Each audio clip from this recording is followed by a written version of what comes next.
She had eyes that could stop the world, beauty that men fought over, and a love life so wild, so dramatic, Hollywood is still trying to recover. Elizabeth Taylor didn't just fall in love. She jumped, head first, fearlessly, and sometimes dangerously. Today, we're diving straight into the crazy love life of Elizabeth Taylor, and trust me, you'll want to stay till the end for the twist you won't see coming.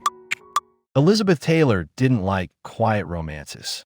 She loved hard and married more times than most people date. Let's hit her story at full speed.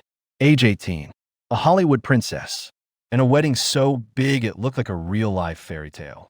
Her first husband, Conrad Hilton, heir to the Hilton hotels. But the magic ended fast. Nights out, rumors of drinking, explosive fights. The marriage went from royal dream to emotional disaster in months. It wouldn't be her last heartbreak, not even close. Next came British actor Michael Wilding. Older, calm, stable. For a moment, it felt like peace. But Elizabeth didn't want peace. It was fun being with him. I was attracted to him, but not overly. She wanted passion, the kind that shakes your life apart. As her fame skyrocketed, the gap between them stretched thin. Different worlds, different speeds.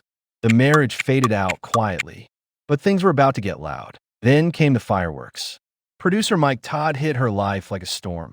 Loud, bold, wild, and absolutely sure of himself. They were madly in love. Intense, dramatic, alive. He gave her the nickname Liz.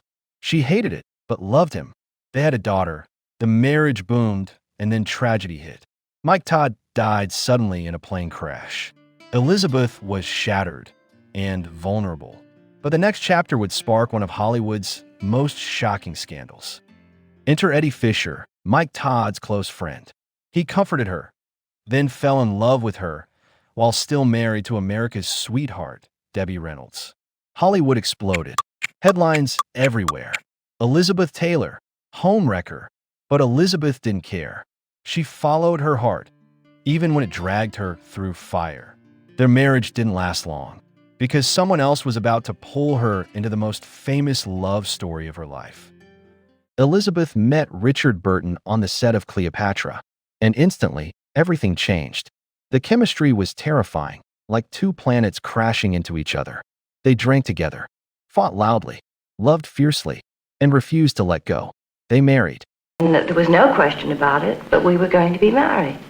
Divorced, then married again, then divorced again. It was chaos. It was passion. It was history.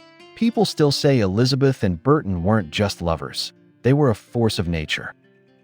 Elizabeth married more men after Burton. Richard and I were in love, and we decided we couldn't be together because we were hurting too many people.